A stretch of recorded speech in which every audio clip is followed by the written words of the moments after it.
मराठा आरक्षणावरून राजकारण पेटलेलं असताना आता पुन्हा एकदा नवा वाद निर्माण झालाय।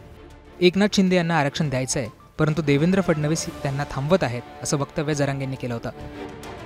जरांगेंच्या या वक्तव्यानंतर आता अनेक प्रतिक्रिया समोर येत आहेत। जरांगेंच्या या वक्तव्यानंतर देवेंद्र फडणवीसांनी देखील प्रतिक्रिया दिली।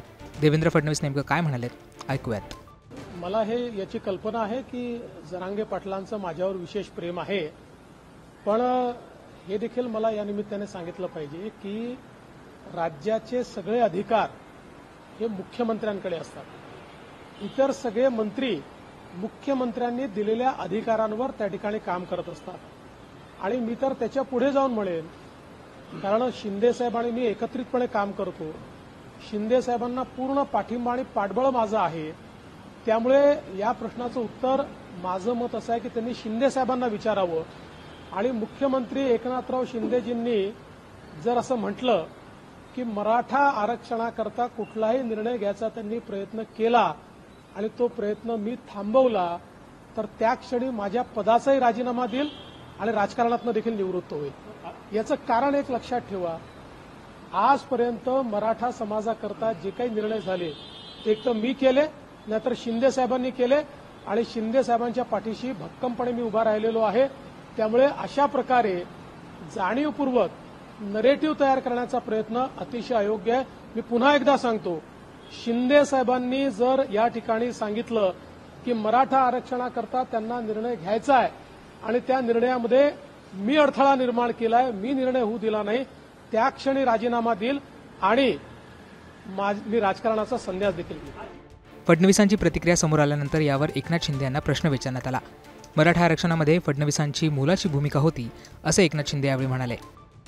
बिलकुल त्यांच्या म्हणण्यामध्ये तथ्य आहे, वस्तुस्थिती आहे। कारण मराठा समाजाला आरक्षण आता देताना मी देवेंद्रजी आणि अजित पवार आम्ही तिघं एकत्र बसलो आणि विशेष अधिवेशन आम्ही बोलावलं। प्रत्येक मीटिंगमध्ये या ठिकाणी देवेंद्रजी होते प्रत्यक्षपणे आणि जो आपण मराठा आरक्षण देण्याचा कायदा जो केला त्यामध्ये देवेंद्रजींची मोठी मोलाची भूमिका होती आणि आमच्या अजित पवार देखील यामध्ये सहभागी होते, अख्खं मंत्रिमंडळ आमचं सहभागी होतं। आता या सगळ्या वादानंतर जरांगेने देखील प्रतिक्रिया दिली आहे। फडणवीस जर राजीनाम्याची भाषा करत असतील तर यात त्यांचा दोष असेल असं थेट आता जरांगे म्हणालेत। त्यांनी राजीनाम्याची दोनदा भाषा केली आहे आतापर्यंत। याचाच अर्थ असं वाटतं की 100% याच्यामध्ये दोषच त्यांचा, कारण त्यांनी दोनदा ही भाषा वापरली, एकदा लोकसभेच्या नंतर एकदा वापरली, आताही वापरली। परंतु मी जाहीरच सांगतो ना फडणवीस साहेबांना की आम्ही तुम्हाला नाही विरोधक मानलं, तुम्ही का समजून घेत नाहीत? तुमच्यावरती ही वेळ का आली अशी भाषा वापरण्याची? हे शेवटी करते तुम्ही त्या राज्यात। तुम्ही जर आता इतक्या नर्वसपणे शब्द बोलायला लागलात की मी राजीनामा देईन किंवा पश्चाताप आलाय तुम्हाला मराठ्यांच्या विरोधात गेल्याला, तर तुम्ही राजीनामा देईल म्हणताय, तर माझी तुम्हाला सरळ विनंतीची, सरळ यात काय आडं बोलत नाही किंवा राजकीय भाषा बोलत नाही, करते तुम्ही या राज्याची।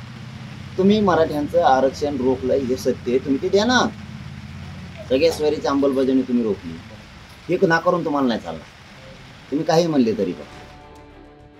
मराठा आरक्षणावरून पुन्हा एकदा फडणवीस टार्गेट होत असल्याने यात पुढे काय होतं हे पाहणं महत्त्वाचं असणार आहे। तुम्हाला या सगळ्या प्रकरणाबद्दल काय वाटतं हे आम्हाला कमेंट करून सांगायला विसरू नका।